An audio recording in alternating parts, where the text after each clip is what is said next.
Wicked Spursy. Guess what? Just Mike tonight.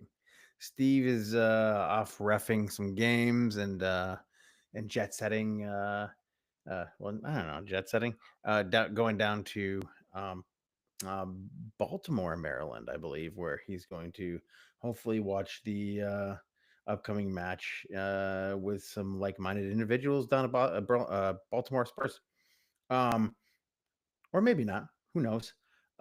Yeah, so you have just me today. Brian from Rhode Island is still missing in action. Nobody knows where he is. He's off hunting a wild boar in the jungles of wherever. I don't know. I probably just made that up too. But today we're going to try and navigate the challenges of doing one of these on my own. So we the last time we met, we it was Steve and I. We talked a little bit about Manchester United and kind of what to expect out of the game. But I think today we're gonna talk a little bit more about some of the tactical stuff that we might see out of this game. Um, Now, obviously, we're playing Manchester United in the Europa League final. And it is on neutral ground. Um, if you could say that, it's in Bilbao. And neither one of these teams has had the greatest season. You're looking at the 16th and 17th place teams. Both lost again over the weekend. Spurs on Friday and Manchester United on Saturday, I believe. So both teams lost again in the league. Um, Seasons in turmoil for both teams, and both managers might be on the hook for this one. I think that when you're looking at it, Amarim probably has a better chance of staying on than Ange. Obviously, um, you know, all signs point to Ange probably having uh, had his last shot here in Tottenham at Tottenham, and maybe in the Premier League for a little bit. So let's talk about what we're going to see here with lineups, with maybe formations that we might see out of our beloved Spurs.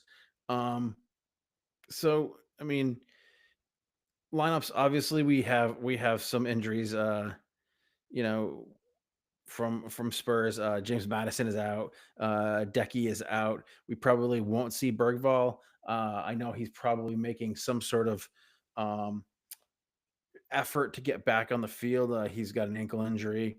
Dragusin obviously out with a long term injury. The good thing is Sonny is back, and he actually looked pretty good on Friday night. So, I mean, you never know what you're going to get out of Sonny these days. He's got you know he's an older fella now. He's an elder statesman on the Spurs club, and you know obviously his leadership is gonna bear out in the end. Um, Out there, he's gonna be playing with a bunch of young kids. I mean, we do have some options. Um, so I mean, with someone like Sonny leading the charge, up front, I think that Spurs probably have a good looking front line. Um, but before we get there, let's talk about like the guys who we're not going to see for Manchester United. We also have like Xerxes is out, Delete is out, Lisandro Martinez is out, uh, Delo is probably not going to play, but he's probably in a similar situation to Bergval, maybe a little closer to returning. Um, so we can talk about what we're going to see at a Tottenham Hotspur. Generally we're going to see like a 4-2-3-1 out of them, putting one single striker up top, um, with a creative midfielder. You have some sort of a creative midfielder, two wingers. Um, and it kind of really morphs into like like a 2-3-5 shape in the attack. I mean, we run a high defensive line, super aggressive with the pressing. And all of our fullbacks tend to press up high, become part of that attack, which kind of gives it that 2-3-5 shape where you have, and sometimes you even have Romero and Van de Ven pushing up too. So I mean, those are the things that that teams have been able to exploit when our center backs push up high with the fullbacks, and we get into possession. Um, and as of recently, we used to have that high defensive line. Andrews praised for being so brave, and you know we played a little more pragmatically as of late. Um, Probably likely due to the fact that um, Spurs in Europe have seen a little bit more success with being more compact, being more practical, um, and not putting themselves into positions where where they're looking to chase back any of their defenders or any of the attackers on a counter attack. Um, when we're out of possession and we can set up into a mid block, um, it it it triggers, it can trigger the press, right? Man U is going to set up in a traditional 4-3-3 generally. The problem with Man U is that they tend to be a little bit more chaotic for me. They're very, very hard to watch. You never know what's going to happen. I think that with Spurs press, the way that Spurs press, if they're pressing super, super high, then it's gonna cause problems for United. It's happened um, with many other teams, and it seems that Amarim has kind of either been figured out or just doesn't have the guys to do what he wants them to do. Um, and I think that if Casemiro is playing well, if he has his head about him, it's gonna be a really tough game for Spurs. Like if he's playing well, he's controlling that midfield. There's gonna be some opportunities for them to score. They always have opportunities to score. I mean, Kobe Manu offers a lot of dynamism, and he's pretty calm under that pressure. Obviously, we mentioned Casemiro is experience um, is beyond probably what most of the players out on the field are going to find. You know, having come from Madrid, um, in playing in big games like this, I think it's going to be very very important to see that Rodrigo Bentancur um, is able to retain the ball, hold on to the ball. I think that's going to be the most important thing for Spurs. And that Sar, if he plays, we don't know. He looked like he had a back injury. Um, so if Sar plays, like his energy is going to help progress the play through the middle. We don't have a lot of creative attacking options out there right now. So obviously it's going to be Sar, it's going to be Bentancur, it's going to be probably um, probably looking at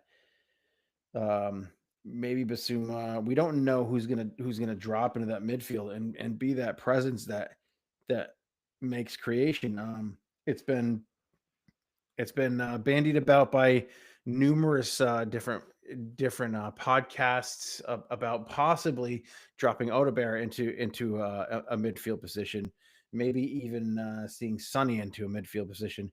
For me, I would like, and I mentioned this on the podcast last week. I would like to see two up front.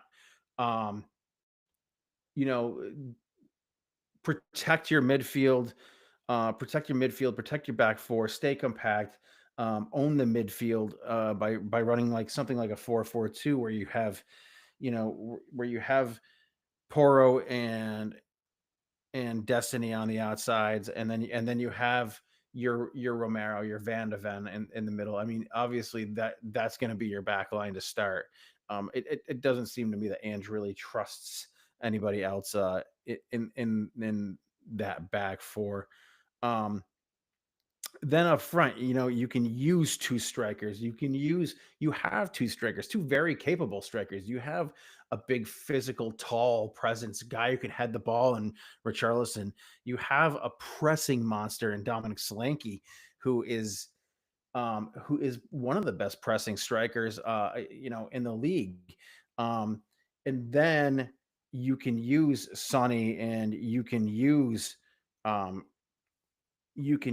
Brennan Johnson on the outsides, and that offers you you know the ability to who can press the ball up, and you can use Basuma and Bentancur in the middle, or Bentancur and Sar. You have those options without having to have an elite, creative presence like somebody like James Madison, or a guy who's able to hold on to the ball in the midfield like Decky does.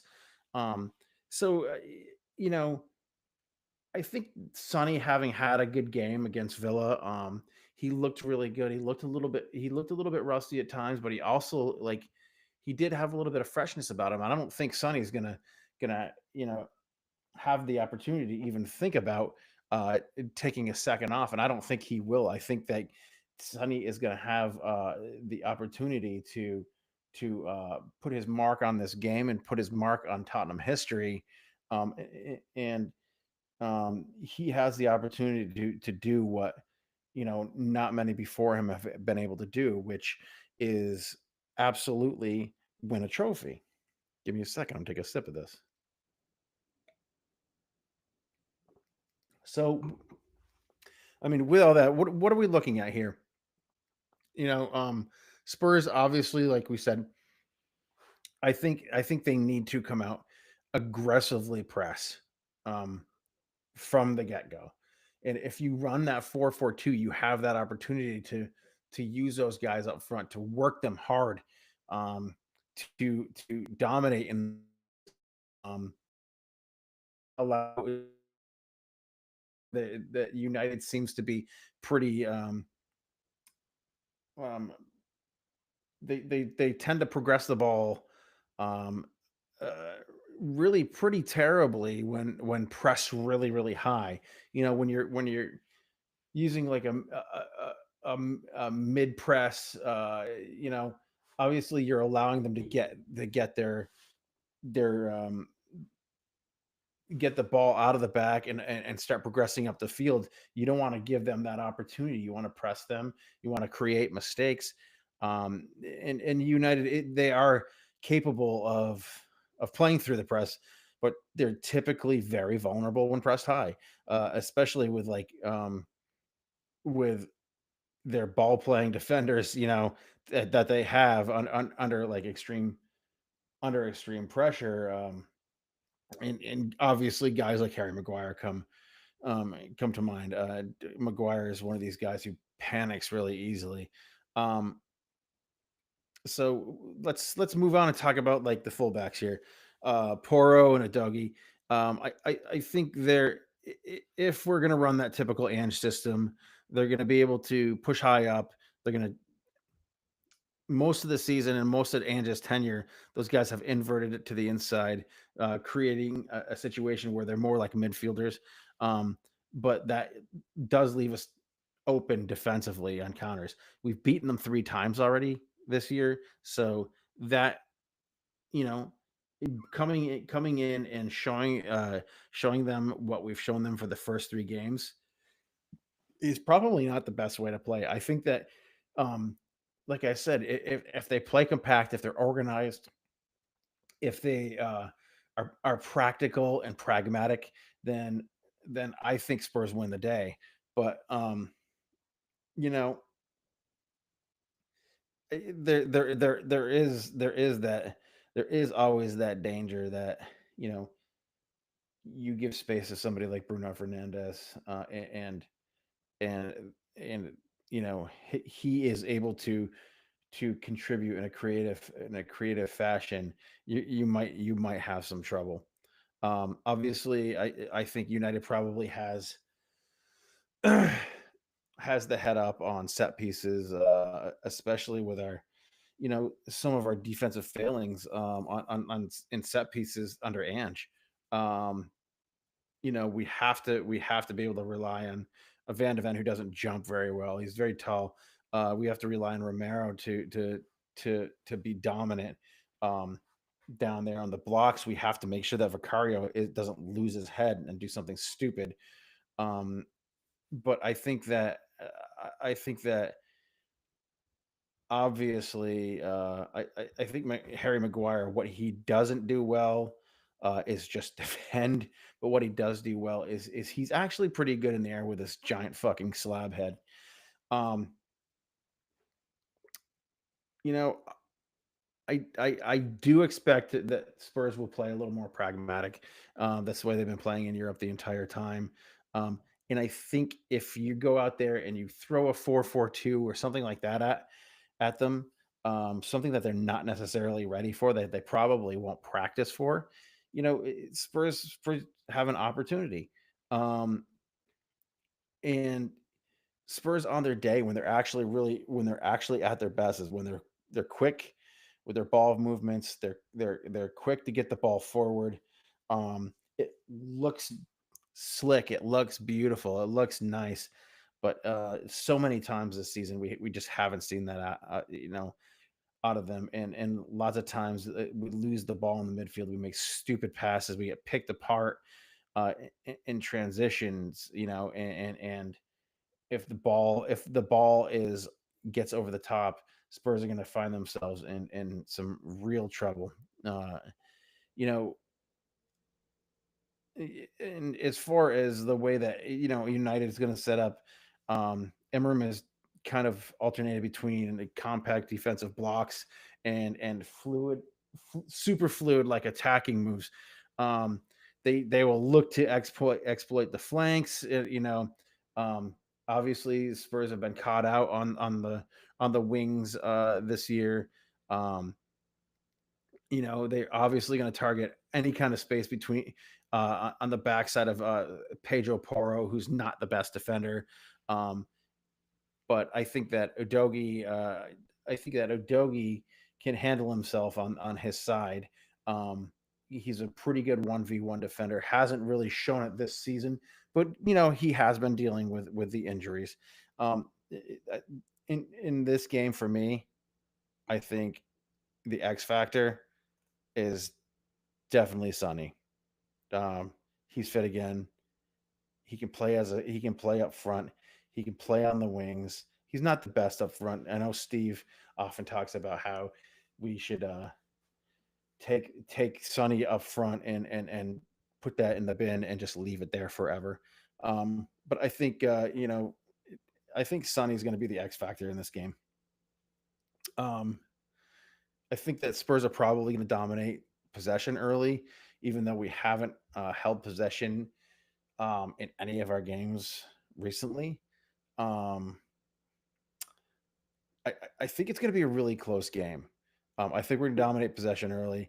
I think we're going to look to pin back United, and I think we're going to look to score early and put them in a mode where they have to open up and play into our strengths. Um, Thing is, United they will probably absorb the pressure. They're going to look to counter. They're going to look to take advantage of a lot of our defensive frailties, our frailties through the middle in the midfield. And I think this match is likely going to swing on who transitions better, who wins the midfield, and who makes the fewest defensive mistakes. And like I said before, a lot of Manchester games in this tournament have been just absolute and utter chaos. Um, and I think that if you're looking at who has played better in this tournament, I think it's definitely Spurs. Um, s- but Manchester United have the leg up as far as you know the last couple of games who their opposition has been. I think Spurs, obviously Frankfurt. was tough for Spurs. But I think Bilbao was probably the next best team in this competition outside of Tottenham and Manchester United. And Spurs just kind of got away with playing, being able to play against Bodo, and staying healthy and making it to this final. So where do we stand? I honestly think that Spurs are going to win this game. I have to have that belief. We can't go into this game without the fucking belief, right? I think that, in the end, I think Spurs score an early goal. Spurs score again in the second half, late in the second half, to put it away. And you know, I if we play compact, if we play pragmatic the way we have been, I think it's going to be hard to score on Spurs. We have um, all of our defenders available to us. So at this point, outside of Dragushin, of course, but like we have Kevin Dancer to come in and shore things up in the end of a game if we have a lead, right? We have the ability to put on another defender. We do have. We also have the attacking players to throw in there. We have a Jed Spence, should we need him. We have a Mateus Tell. We have an Odebear. We have guys that we can throw on there that can attack. We'll even have probably Mikey Moore out there. Like we have the players to to do this. We just have to make sure that we don't succumb to long balls on the flanks over the top of our defense that put us, in jeopardy of being scored on when our center backs can't get back as quick as they need to. So, yeah, back to it. I think Sonny is going to be kind of the X factor in this match. And obviously Tottenham hasn't lost to Manchester United in 5 matches. Um, it's hard. It's hard to continue that type of that type of dominance over time. Um,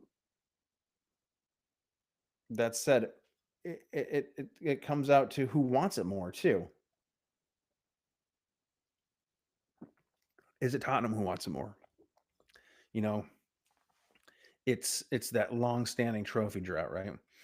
It's that might put them at an edge psychologically to start. Um, they've dominated Manchester United in the recent past. Um, on the other side of that, though, you know, United has the European pedigree, right? Um, they have the ability to perform in crucial matches. That can't be underestimated. You have to look at what United does in any cup finals, right? They just seem to win. They expect to win because they're Manchester United. Ten Hag got a fucking trophy, for God's sakes. Jose got a trophy with a terrible United team. I I I, I expect this game to end, you know, in a tightly contested match that it could be decided in extra time or even in penalties. And God forbid, I don't think my heart can take it. I don't think my heart can take it. But all that said, I think that Spurs take this game. I think that Spurs have the best opportunity to win this game. Um, I think that they have the will and the drive to win this game. They don't have all of the players at their disposal that they could have that could dominate a game like this. But at the same time, I think Spurs have the will to win it. And I think that if they don't come out nervous and the moment's not too big for them, I think Spurs lift the trophy. And if they do, it's gonna be party time. It's gonna be party time. So at this juncture, what do we usually do at this juncture? Um, it's about the halfway point. I've been rambling on for what 20 minutes now, something like that.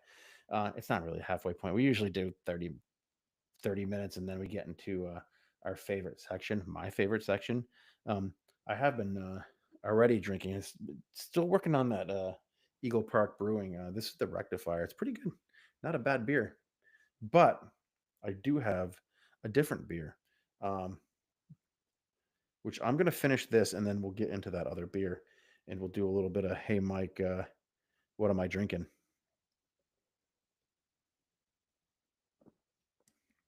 Oh my God, that's a good beer.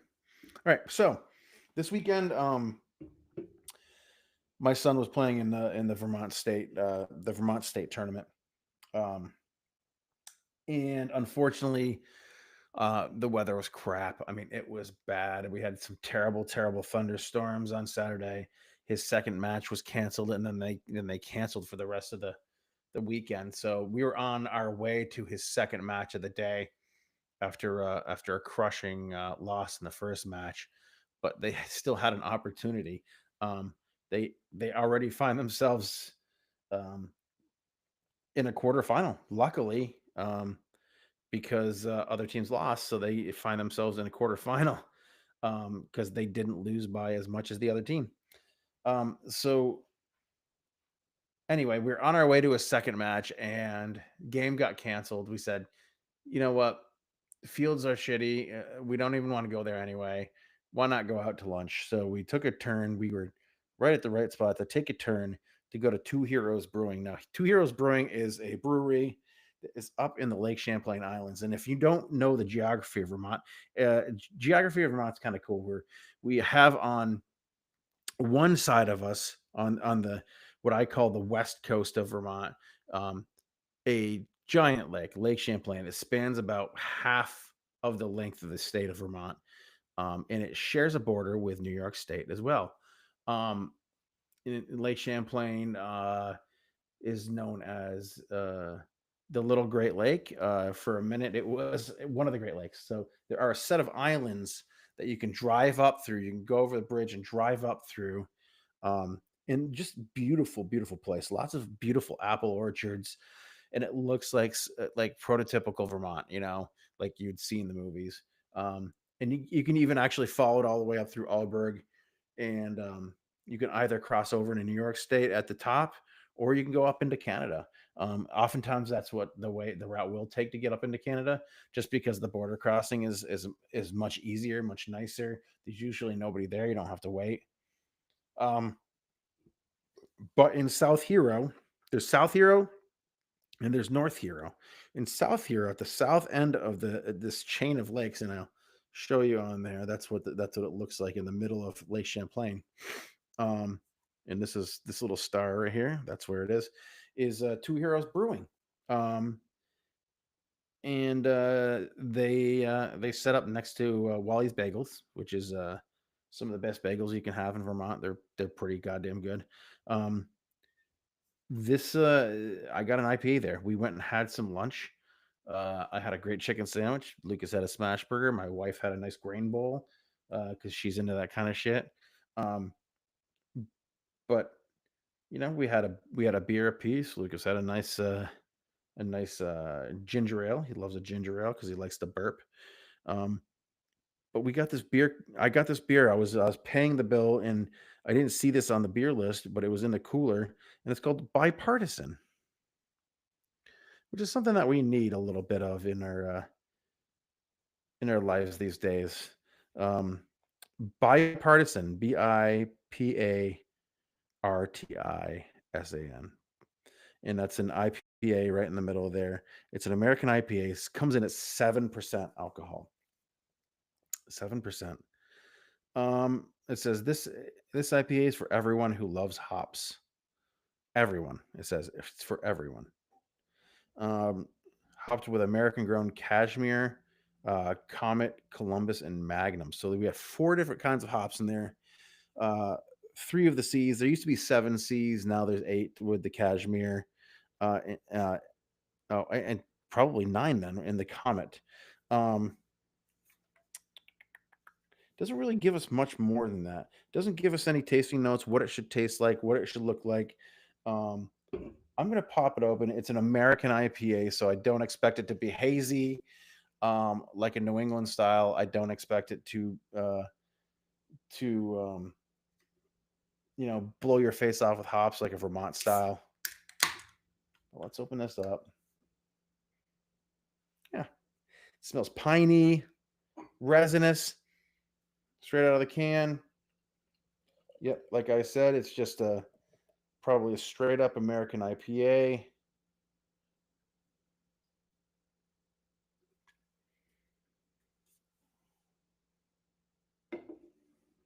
I'm gonna let that settle in for a minute. Um, so this definitely this this hop combination. Um, let's talk about Comet hops. All right, so Comet hops. It's not like one of those standard type. It's not one of those standard type of hops that you're gonna find in most beers. Um, so um, um, hold on for a second.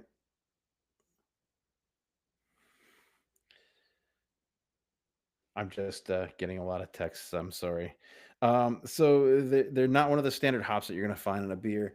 Um, they generally have a double purpose. So they're one of those hops like your Columbuses, like your Centennial that have the ability to be used in the bittering process or in the aroma process. So um, but you don't really see them that often. Um, they're a cross between American Pacific Northwest hop and like an English hop. Um, but they have dual purposes. They're kind of going to give you an earthy, grassy kind of smell, very piney, typically. And they're usually using like West Coast style IPAs, American IPAs, wheat beers, because they give the wheat beers it gives them a little bit extra bitterness and bite when wheat beers are typically kind of muted and they sit back on the palate. Um, but they can still be used to to impart like super super heavy piney aromas when you're dry hopping with them like at the end of the hopping process.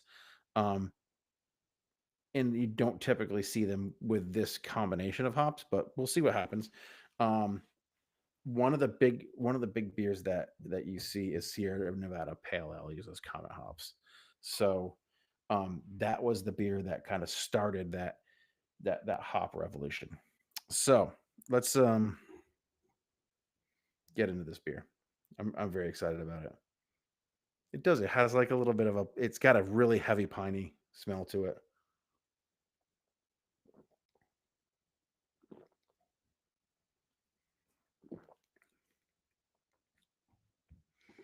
Hmm. All right, that's a good beer. That's a good beer. It's not the best beer in the world. You know, I think I would order it multiple times. I wouldn't go out and get five, six, seven of them. It's not a sessionable beer. It's a 7% beer. Um, it tastes like a West Coast IPA to me, actually. Um, not necessarily an American IPA. American IPAs, like standard American IPAs, generally have a bold citrusy kind of taste. This has like it's kind of hot, it's kind of malt forward versus hop forward. It does have that piney, resinous kind of taste to it. It's got a little bit of grapefruit going on. I like the beer. It's not my favorite, but it's not undrinkable. It's one of those beers that kind of like you would have, and then you'd be like, oh yeah, we'll get one of those. You see it on a restaurant menu or something like that. I'll have one of those. Why not? it's not one of those ones that's going to blow your socks off and you just have to have it every single time. Um, like I think in Vermont people tend to go for like an all-purpose beer like a Fiddlehead IPA. That's an all-purpose IPA that is really well done. Um, and it's the perfect example of what a single IPA should be. This is good. It's not a bad beer by any stretch of the imagination. Um, so I'm going to go ahead. I'm going to give this 3.3. Again, it's just kind of middle of the road. It's not good. It's not bad. And call this uh I'm gonna call this beer 3.3, 3.4, and then we'll give this beer to our Harry Winks. Why not? Harry Winks, not good, not bad. He's just you know he had that one season where he was really great though. Um, yeah, just not now, just not now. All right, so yeah, and he just got relegated with Leicester, so that's that. So this has been Hey Mike, what am I drinking? And this was Two Heroes bipartisan with the IPA in capitals, American IPA. It's got a half donkey, half elephant on the label. And for those of you who know American politics, the donkey, uh, yeah, the ass are the Democrats, which and the elephant is the Republican Party, which I don't get, but whatever.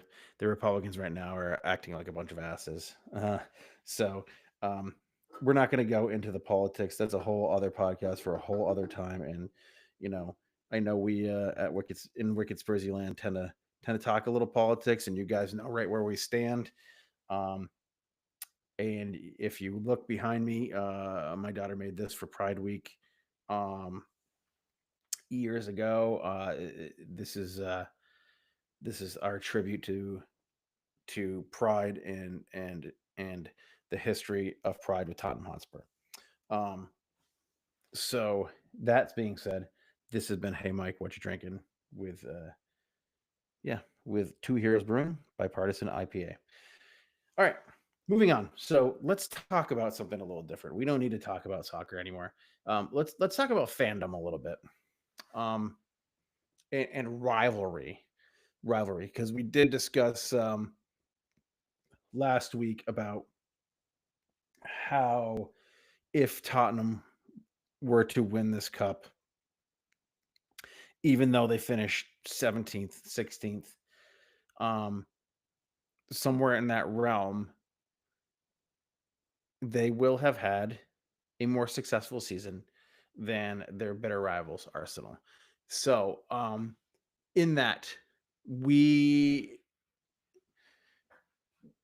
I think that with soccer fandom, um, people we saw it this weekend with Crystal Palace, people, you know grown men crying, grown men ripping their shirts off, um eh, people hugging, people fighting, people yelling, people screaming, children crying, um old men breaking down into fits of joy and tears, and I think the emotion that comes out in soccer um, is often unrivaled in sport. The emotion that comes out of the fan bases in soccer, and especially European soccer. Soccer, it tends to be and is Europe's sport, right? Um, so, as Americans, and this is American podcast, what do we have? What kind of rivalries do we have that would rival something like Tottenham and Arsenal? That would rival Manchester City, Man U, El Clasico, Barcelona, and Real Madrid. Like, what kind of rivalries do we have? Um, and I'm going to point to one that I feel like as a fan of of sports in general. Um, and being new to the rivalry between Tottenham and Arsenal and their proximity to each other. It's not quite the same proximity, but America is a much larger place. It doesn't exist. It doesn't exist like these two teams don't exist that far apart or that close together, I should say, as say Arsenal and Tottenham do. But um, in the grand scheme of the largeness of the United States, they may well um, be that close in proximity. And I'm talking about the Boston Red Sox and the New York Yankees.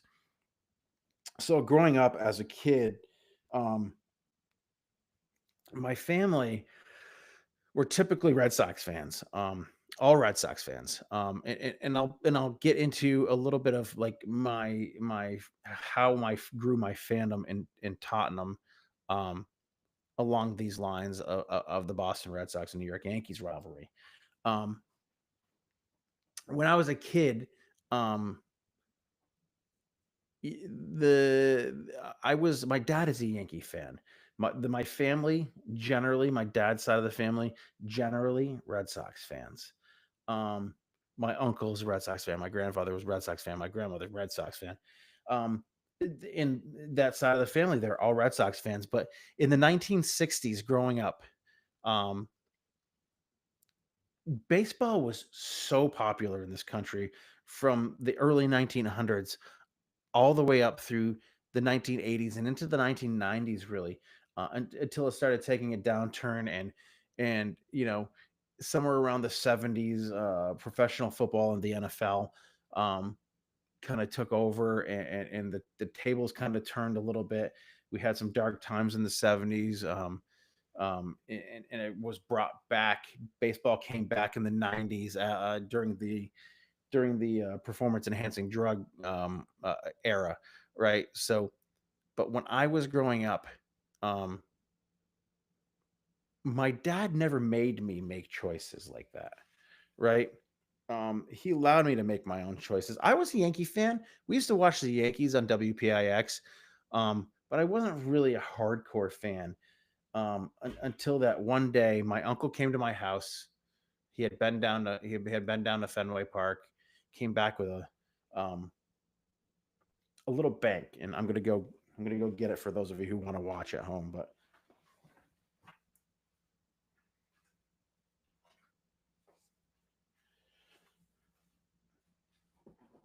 so this isn't the actual bank, but it's a batting helmet. This was actually a vessel for ice cream, but it was like this size. It was a vessel for ice cream at the ballpark. It was a little batting helmet for this size, and that's what about the size of the bank. But it was a Boston Red Sox batting helmet. My uncle brought it back to me. I was probably 6 years old, 7 years old. And at the time, we watched the Yankees at my house with WPIX. Like I said, Dave Winfield and Greg Nettles, and Ron Guidry and players like that. But my dad never really forced me into making the choice between the Red Sox and the Yankees. What happened though is at the time Boston Red Sox hadn't won a World Series since 1918, sorry. And that was the year that they sold Babe Ruth to the New York Yankees. That rivalry kind of already existed, but not in the way that it did after that sale happened. The Boston Red Sox sold Babe Ruth to the New York Yankees to fund a Broadway show. Um, Harry Frazee, the owner of the Boston Red Sox, he was a degenerate gambler. He took gambles on a lot of different business ventures. He ended up buying this show with the money from the sale of Babe Ruth to the Yankees, and then the Yankees went on to win multiple, multiple, multiple, multiple um, World Series after that sale. Babe Ruth became um, the Michael Jordan, the Leo Messi of baseball. If you want to make comparisons, um, So when I was a kid, my uncle brought me this helmet. I became a Red Sox fan. And I remember my dad telling me, um, you can go ahead and you can be a Red Sox fan, but prepare to be disappointed every single year. They're gonna make you feel like they're gonna win every single year. And right around the All-Star break, mid-season, is when they're gonna start to tumble. They're gonna fall. And you'll be disappointed year after year after year. And those words rang true. They became true for years and years and years and years until 2004 when the Red Sox finally did it. So all those years of my life, the Yankees and Red Sox, bitter rivals. There were fights on the field, right? There were fights on the field. There's nothing. They played 17 to 19 times this season. There was nothing that rivaled that rivalry until I became a Tottenham Hotspur fan. Um, there's nothing like, and I understand people who live in England can feel these rivalries. They feel them, and they express them deeper, than they think that we do in America with our sports. But there is quite literally maybe Ohio State versus Michigan, but there's quite literally nothing like the Boston Red Sox and New York Yankees rivalry. And there's something to be said. There's something to be said for that. Um, Behind me here, I have the fight between um, Alex Rodriguez and Jason Veritek. I have a a photo of that. You know, I have the joy of the Red Sox all over this room with my Tottenham Hotspur. And though I haven't lived the Tottenham and Arsenal rivalry as long, I can feel it as deeply, I think, as a lot of people who grew up with it.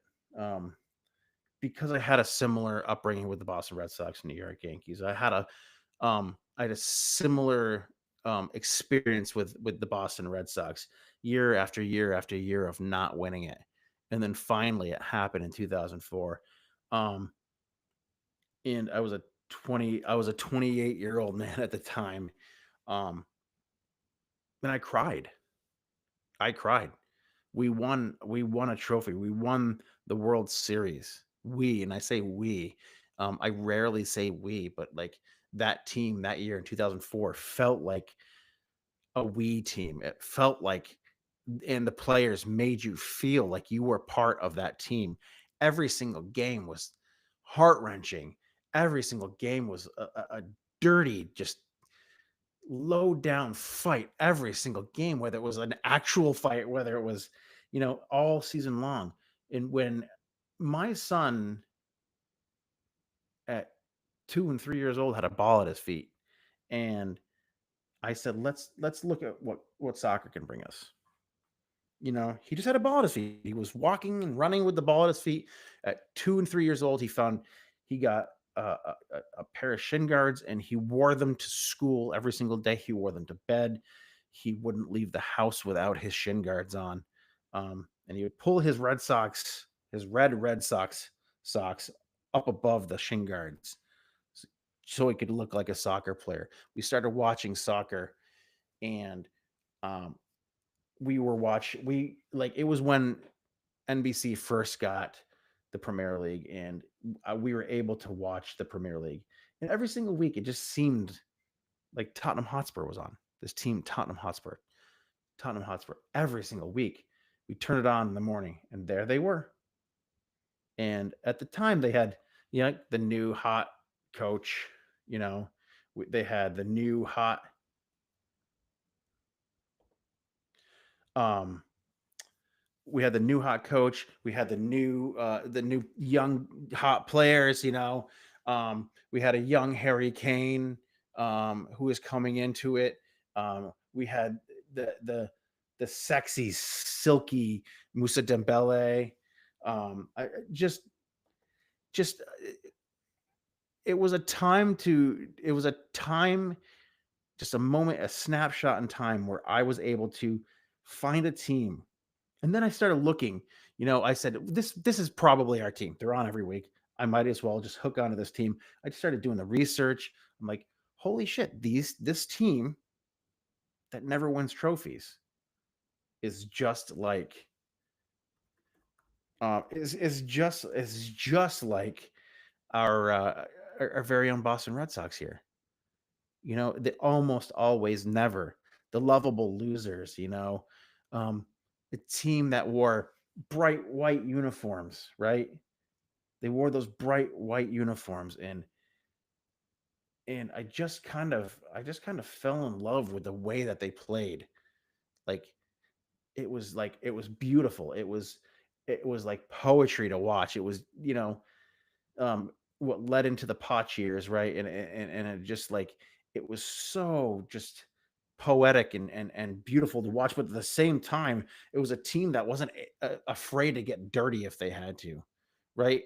They had lovable players. Like I mean, you had guys that came in with big bright smiles like Human Sun, and guys who were young and just amazing and cocky. And I knew nothing about soccer, but I did know that like you needed that one guy that was a cocky, cocky, brash type of a player, like a Deli Alley as he was called at the time.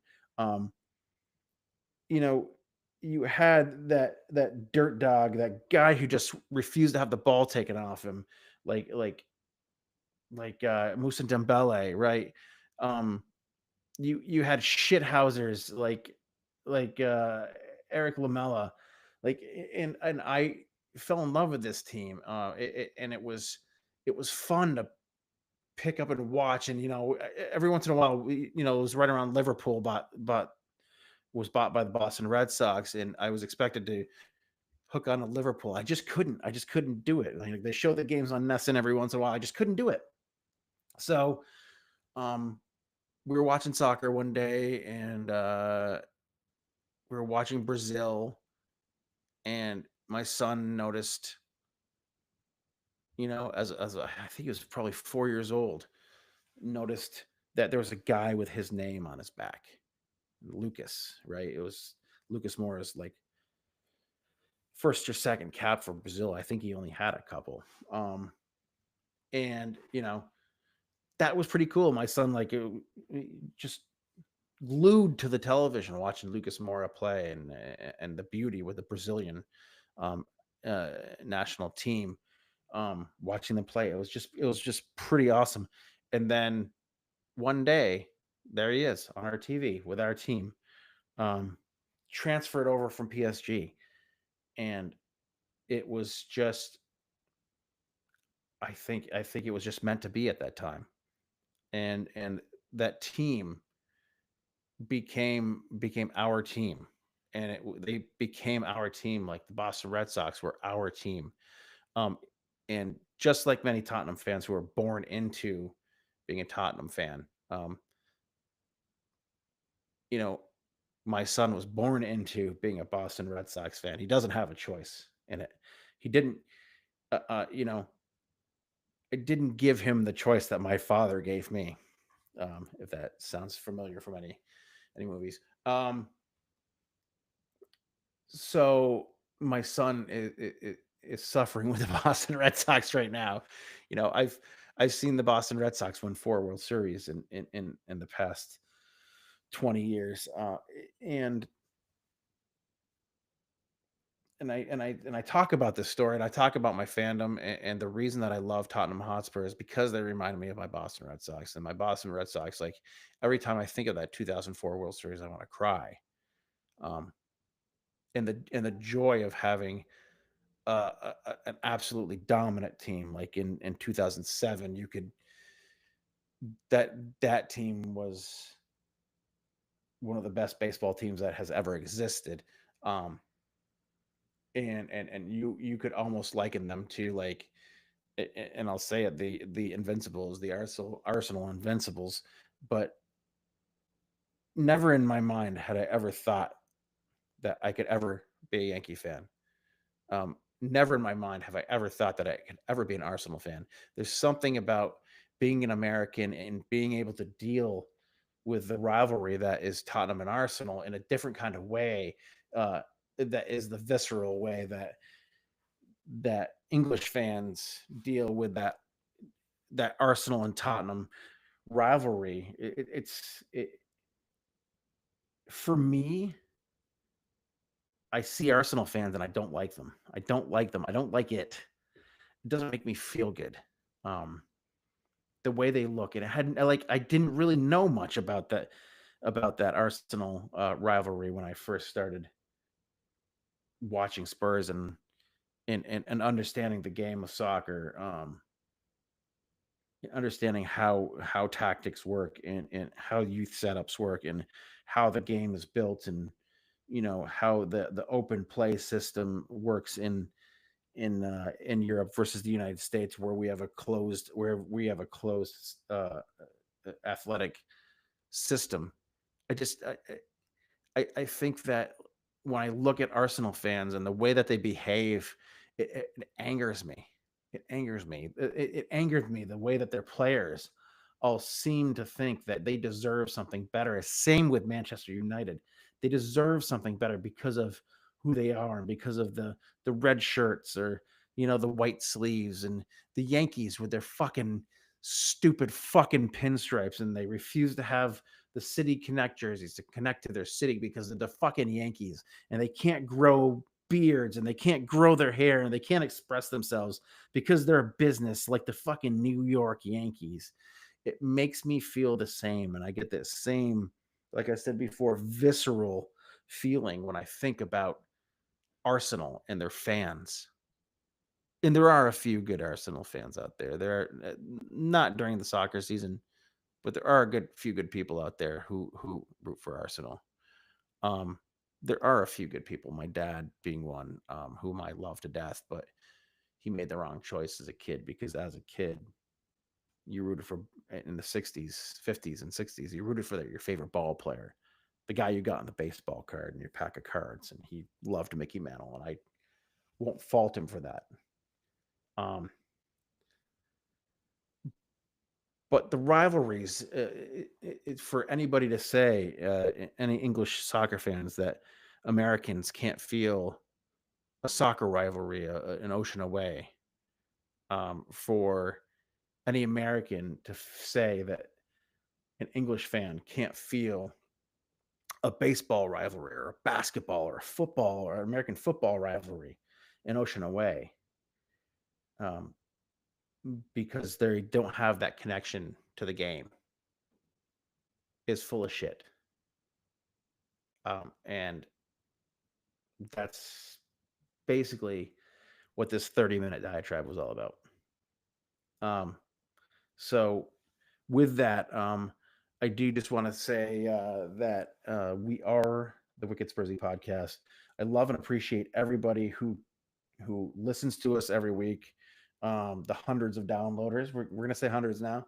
Hundreds of downloaders. I want to thank Ian from Pod and Podsport, who has championed some of these smaller podcasts. I want to thank Wendy, who has always been a proud supporter of what we're doing over here and who we are. I want to thank Ricky and Flav, who have promoted us. Um, the guys at Dr. Tottenham podcast. Um, this is by far not the end of Wicked Spursy at all, ever. We're going to keep going until we have 0 listeners. The next time we get 0 listeners, 0 downloads, then that'll be it. But until then, we are the Wicked Spursy podcast. You can find us on Blue Sky. We don't do that other thing anymore. You can find us every once in a while on Instagram. Um, and if you want, you can find us through our friends at Vermont Spurs. We are partnering with Vermont Spurs this Wednesday. You can find us at Rera's Irish Pub. We're looking for a pub for Vermont Spurs, but we're going to partner. Wicked Spurs is going to partner with Vermont Spurs to have for the European final against Manchester United. We're going to have a Wicked Spursy Vermont Spurs football social. It's going to be our first one. So join us there if you're in the Burlington area. If you're in Vermont, just visiting, or if you just want to drive up and have a good watch at a pretty decent bar with who serves a really good Guinness. Come on up and join us. We'll be there around 2 o'clock. You'll find myself. You'll find Wicked Spursy Dave. Will be there. You'll see Nikki Winks will be there, and some of the other guys who've been on this podcast before. And we're just going to go out and we're going to have a good time. We're going to watch our Spurs. We're going to root them on, and we hope to God that this is the time that we finally break through and do it. So until then, as Steve would say, don't be an asshole. And coys, and Tottenham Hotspur action. It's fantastic.